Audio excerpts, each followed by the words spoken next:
ಎಲ್ಲರಿಗೂ ನಮಸ್ಕಾರ. ನಾವು ಆಂಗ್ಯುಲರ್ ಔಟ್ಲೈನ್ಗಳನ್ನು ಗುರುತಿಸುವುದು, ಫೈಲ್ ಮಾಡುವುದು ಮತ್ತು ಗ್ಯಾಪ್ ಅನ್ನು ಹೇಗೆ ತುಂಬುವುದು ಮತ್ತು ಹೇಗೆ ಹೊಂದಿಸುವುದು ಎಂದು ಚರ್ಚಿಸೋಣ. ಉದ್ದೇಶಗಳು: ಈ ವಿಡಿಯೋದ ಕೊನೆಯಲ್ಲಿ ನೀವು ಮಾಡಬಹುದಾದ ಮೊದಲನೆಯದಾಗಿ ಆಂಗ್ಯುಲರ್ ಔಟ್ಲೈನ್ಗಳನ್ನು ಪಾರ್ಟ್ ಎ ಮತ್ತು ಪಾರ್ಟ್ ಬಿ ಮೇಲೆ ಅಕ್ಯುರೆಸಿ ±5 ಮಿನಿಟ್ಸ್ನಲ್ಲಿ ಮಾರ್ಕ್ ಮಾಡಿ.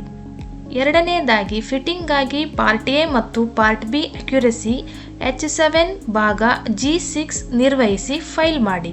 ಮೂರನೆಯದಾಗಿ ಇನ್ಸರ್ಟ್ಗಳನ್ನು ಫಿಟ್ ಮಾಡಿ.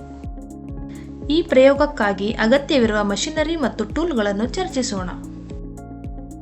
Vernier height gauge 1 number, vernier bevel protector 1 number, vernier caliper 1 number, steel rule 300 millimetre 1 number, scriber 1 number, flat file 12 inches 1 number, dot punch 1 number, ball peen hammer 250 G 1 number.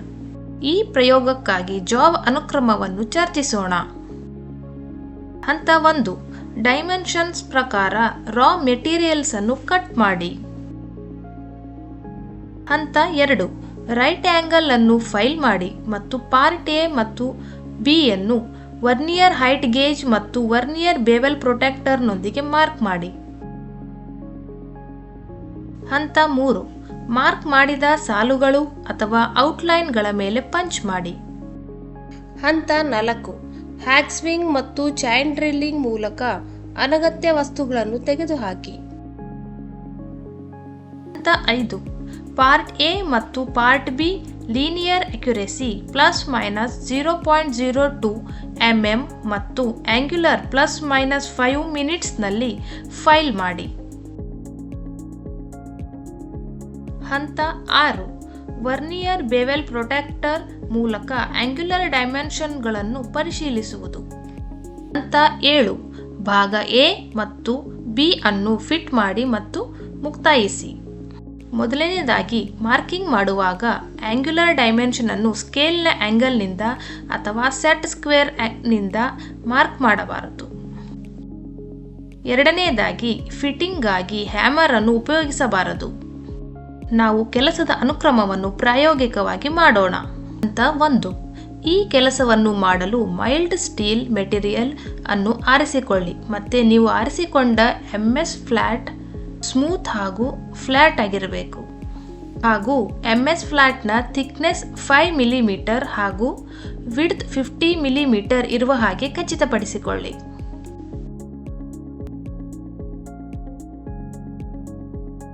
ಹಂತ 2, MS flat ಅನ್ನು work bench ಮೇಲೆ ಇರಿಸಿ.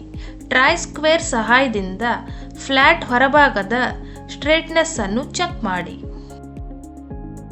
ಫ್ಲಾಟ್ನ ಹೊರಭಾಗವು ನೇರವಾಗಿರದಿದ್ದರೆ ಸ್ಕ್ರೈಬರ್ನ ಸಹಾಯದಿಂದ straight line ಅನ್ನು ಗುರುತಿಸಿ. ಹಂತ 3, vernier scale ಸಹಾಯದಿಂದ ಫ್ಲಾಟ್ನಲ್ಲಿ 72 millimetre ಉದ್ದವನ್ನು ಅಳೆಯಿರಿ ಮತ್ತು ರೇಖೆಯು ಗೋಚರಿಸುವವರೆಗೆ ಸ್ಕ್ರೈಬರ್ ಅನ್ನು ಬಳಸಿ ರೇಖೆಯನ್ನು ಎಳೆಯಿರಿ. ಹಂತ 4, ಈಗ ಬೆಂಚ್ ವೈಸ್ನಲ್ಲಿ ವರ್ಕ್ ಪೀಸ್ ಅನ್ನು ಸರಿಪಡಿಸಿ ಮತ್ತು ಲೇವರ್ ಬಳಸಿ ಅದನ್ನು ಬಿಗಿಯಾಗಿ ಇರಿಸಿ. ಇದರಿಂದ ವೈಸ್ ಜಾಬ್ ಅನ್ನು ಬಿಗಿಯಾಗಿ ಹಿಡಿದಿಟ್ಟುಕೊಳ್ಳುತ್ತದೆ. ಹಂತ 5, ಹ್ಯಾಕ್ಸಾ ಫ್ರೇಮ್ನ ಸಹಾಯದಿಂದ ಫ್ಲಾಟ್ ಅನ್ನು 72 ಮಿಲಿಮೀಟರ್ಗೆ ಕತ್ತರಿಸಿ. ಹಂತ 6, ಈಗ ವರ್ಕ್ ಪೀಸ್ ಅನ್ನು ತಿರುಗಿಸಿ. ವೈಸ್ನ ಮೇಲ್ಭಾಗದಲ್ಲಿರುವ ಹೆಚ್ಚುವರಿ ವಸ್ತುಗಳನ್ನು ನೀವು ಕಾಣಬಹುದು ಮತ್ತು ವರ್ಕ್ ಪೀಸ್ನ ಮೇಲ್ಮೈಯನ್ನು ಫ್ಲಾಟ್ ಫೈಲ್ನೊಂದಿಗೆ ಫೈಲಿಂಗ್ ಮಾಡಲು ಪ್ರಾರಂಭಿಸಿ. ಇದರಿಂದ ಮೇಲ್ಮೈಯಲ್ಲಿರುವ ಹೆಚ್ಚುವರಿ ವಸ್ತುಗಳನ್ನು ತೆಗೆದುಹಾಕಲಾಗುತ್ತದೆ. ಹಂತ 7, ಈಗ ವರ್ನಿಯರ್ ಕ್ಯಾಲಿಪರ್ ಅನ್ನು ಬಳಸಿ ಮತ್ತು ಲೆಂತ್ ಮತ್ತು ವಿಡ್ತಿಗಾಗಿ MS ತುಣುಕುಗಳನ್ನು ಅಳತೆ ಮಾಡಿ. ಅದು ಕ್ರಮವಾಗಿ 72 ಮತ್ತು 50 ಮಿಲಿಮೀಟರ್ ಇರಬೇಕು. ಹಂತ 8, ಬೆಂಚ್ ವಾಯ್ಸ್ನಲ್ಲಿ ಜಾಬ್ ಅನ್ನು ಲಾಕ್ ಮಾಡಿ. ಜಾಬ್ಸ್ ನಡುವೆ ವರ್ಕ್ ಪೀಸ್ ಅನ್ನು ಹೊಂದಿಸಿ ಮತ್ತು ವರ್ಕ್ ಪೀಸ್ನ ಮೇಲ್ಮೈಯನ್ನು ಫ್ಲಾಟ್ ಫೈಲ್ನೊಂದಿಗೆ ಫೈಲ್ ಮಾಡಲು ಪ್ರಾರಂಭಿಸಿ. ಹಂತ 9, ವರ್ಕ್ ಪೀಸ್ ರೈಟ್ ಆಂಗಲ್ ಮತ್ತು ಫ್ಲಾಟ್ನೆಸ್ ಆದ ನಂತರ ವರ್ನಿಯರ್ ಹೈಟ್ ಗೇಜ್ಗೆ ತೆಗೆದುಕೊಳ್ಳಲಾಗುತ್ತದೆ. ಹಂತ 10, ವರ್ನಿಯರ್ ಹೈಟ್ ಗೇಜ್ನಿಂದ ಮಾಡಲಾಗುವ ಗುರುತುಗಳನ್ನು ವೀಕ್ಷಿಸಲು ಚಾಕ್ ಅನ್ನು ವರ್ಕ್ ಪೀಸ್ಗೆ ಅಪ್ಲೈ ಮಾಡಲಾಗುತ್ತದೆ. ಹಂತ 13.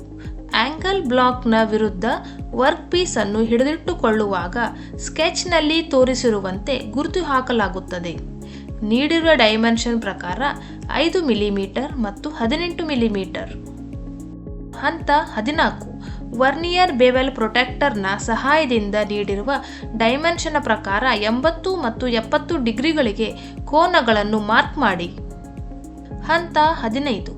ವರ್ನಿಯರ್ ಹೈಟ್ ಗೇಜ್ ಮತ್ತು ವರ್ನಿಯರ್ ಬೆವೆಲ್ ಪ್ರೊಟೆಕ್ಟರ್ನೊಂದಿಗೆ ಮಾರ್ಕ್ ಮಾಡಿದ ನಂತರ ಸ್ಟೀಲ್ ರೂಲರ್ ಮತ್ತು ಸ್ಕ್ರೈಬರ್ನ ಸಹಾಯದಿಂದ ಲೈನ್ಗಳನ್ನು ಮಾರ್ಕ್ ಮಾಡಿ. ಹಂತ 16.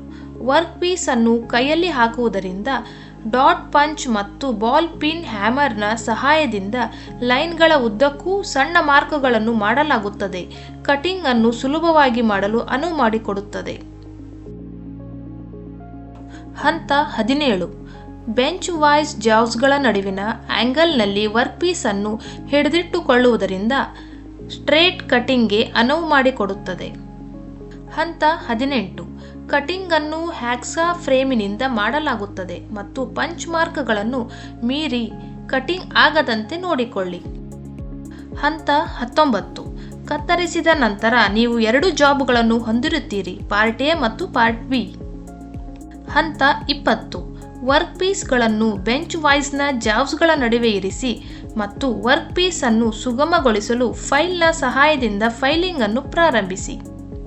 21. ಪಾರ್ಟ್ ಎ ಮತ್ತು ಪಾರ್ಟ್ ಬಿ ಎರಡನ್ನು ಫೈಲ್ ಮಾಡಲಾಗಿದೆ. ಹಂತ 22.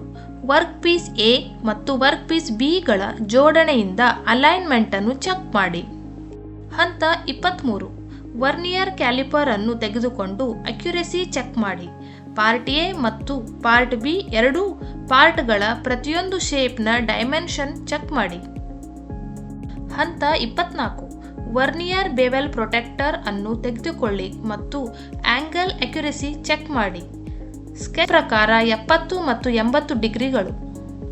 ಹಂತ 25. G6 ಸ್ಟ್ಯಾಂಡರ್ಡ್ ಪ್ರಕಾರ ಎ ಮತ್ತು ಬಿ ಎರಡೂ ಪಾರ್ಟ್ ನಡುವಿನ ಕ್ಲಿಯರೆನ್ಸ್ ಅನ್ನು ಪರಿಶೀಲಿಸಿ.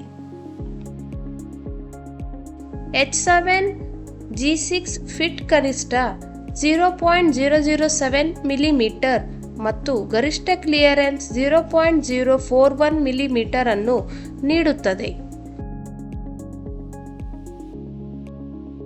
ಈ ವಿಡಿಯೋದಲ್ಲಿ ಇಲ್ಲಿಯವರೆಗೆ ಆಂಗ್ಯುಲರ್ ಔಟ್ಲೈನ್ಗಳನ್ನು ಮಾರ್ಕ್ ಮಾಡುವುದು ಮತ್ತು ಫೈಲ್ ಮಾಡುವುದು ಮತ್ತು ಕೊಟ್ಟಿರುವ ಡೈಮೆನ್ಷನ್ ಪ್ರಕಾರ ಗ್ಯಾಪ್ ಅನ್ನು ಹೊಂದಿಸುವುದು ಮತ್ತು ಸ್ಕೆಚ್ ಮಾಡುವುದು, ಅಕ್ಯುರೆಸಿಯನ್ನು ಹೇಗೆ ಕಾಪಾಡಿಕೊಳ್ಳುವುದು ಎಂದು ನಾವು ಚರ್ಚಿಸಿದ್ದೇವೆ.